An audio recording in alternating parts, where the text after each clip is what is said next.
श्रीपादराजं शरणं प्रपद्ये। सद्गुरुनाथ परमपिता परमात्मा श्री गोपाल बाबा महाराज की जय। श्रीपाद श्रीवल्लभ स्वामी लेखमाला लेखक क्रमांक 95। श्रीपादांसमोर कोणीही पापी हा कायमचा पापी राहत नाही।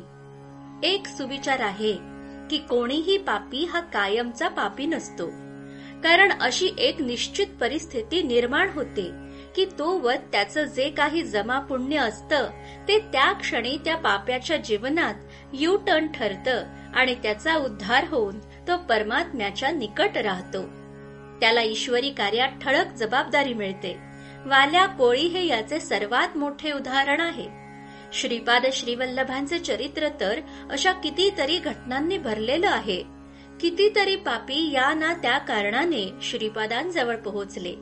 काही जनतेला त्रास देऊन तर काही प्रत्यक्ष श्रीपादांना त्रास देत त्यांच्या अवतार कार्यात सहभागी झाले।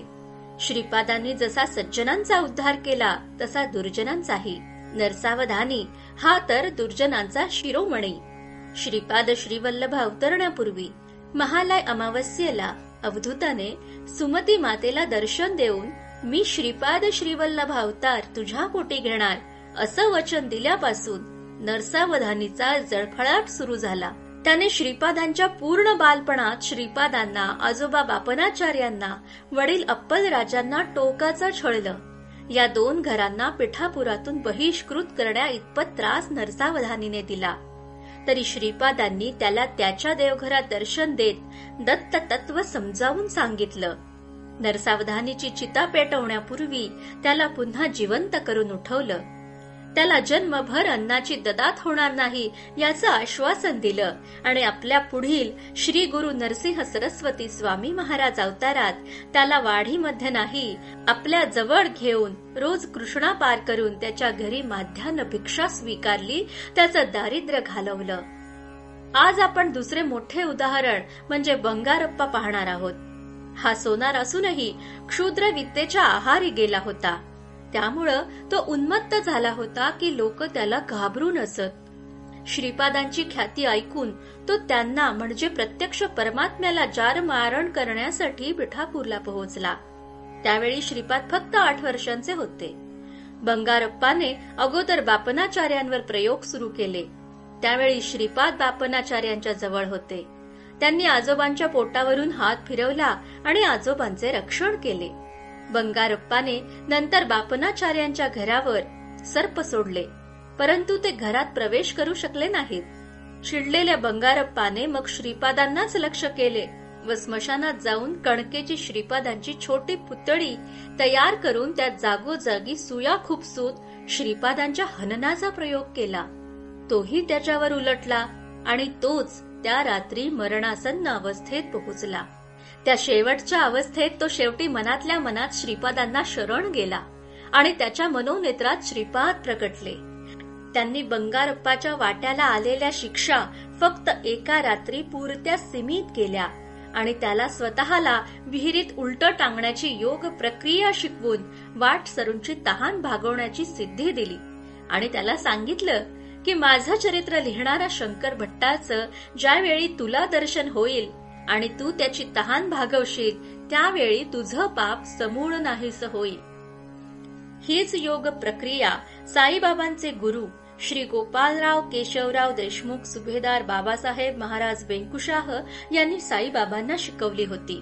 ते स्थान म्हणजे जालना जिल्ह्यातील मंठ्याच्या जवळ उंबरखेड ह्या त्यावेळच्या जंगलातील बारव। यावेळी साईबाबा 12 वर्षांचे होते। बंगारप्पाची ही घटना घडली तेव्हा श्रीपाद 8 वर्षांचे होते आणि बंगारप्पाची आणि शंकर भट्टाची भेट झाली त्यावेळी श्रीपाद 16 वर्षांचे होते।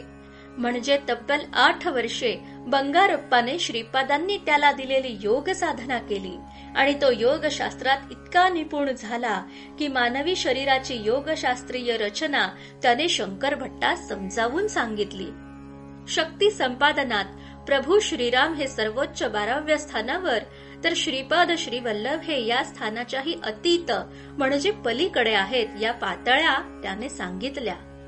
अवतार मेहर बाबा यांनी देखील या पातळींना प्लेन अशीच संज्ञा देत या पातळी आणि त्या पातळीवरचे साधक दर्शविणारे सविस्तर चित्र अहमदनगर जवळ अरणगाव येथील त्यांच्या समाधी स्थळाच्या जवळ लावले आहे.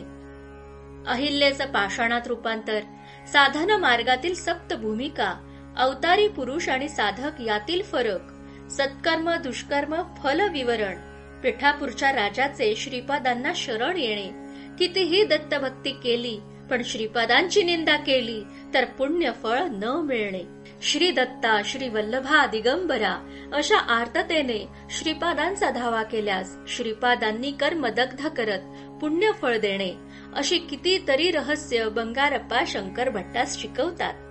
तिरुमलदास, वल्लभदास, आनंद शर्मा, भास्कर पंडित, मरुत्व मलईच्या वृद्ध तपस्वी, मदुराईचे सिद्ध वरेण्य या सर्वांसोबत बंगारप्पाचा शंकर भट्टास घडविण्यामध्ये सहभाग आहे हे निश्चित.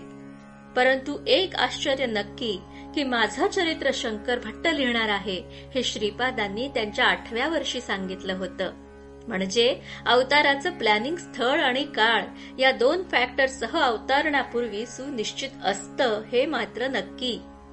बंगाल प्रांतातून आलेल्या मासे खाणाऱ्या आशुतोषला पिठापुरात जेवण फक्त बापनाचार्यांच्या घरी मिळालं. चांडाळाकडून दीक्षा घेणाऱ्या नामानंदास जेवण फक्त बापनाचार्यांच्या घरीच मिळालं. पूर्वजन्मी हिंस्त्र प्राण्यांचा छळ करणाऱ्या व्याघ्रेश्वरास श्रीपादांनी सेवेत घेतले. अनेक लोकांच्या मृत्यूसाठी आपली मर्मविद्या वापरणाऱ्या कुलशेखरचा उद्धार श्रीपादांनी केला. गोमांस खाणाऱ्या व्याभिचारी भावांना साई अवतारात बडेबाबा आणि अब्दुल बाबा बनवून श्रीपादांनी त्यांचा उद्धार केला. जो काही ना काही निमित्ताने श्रीपादांच्या जवळ कोणत्याही दृष्टीने पोहोचला त्याचा उद्धार श्रीपाद करतात, हेच श्रीपाद चरित्र आपल्याला आश्वस्त करते. हिराचंद गोपाल चंद कोठारे. दिगंबरा दिगंबरा श्रीपाद वल्लभ दिगंबरा.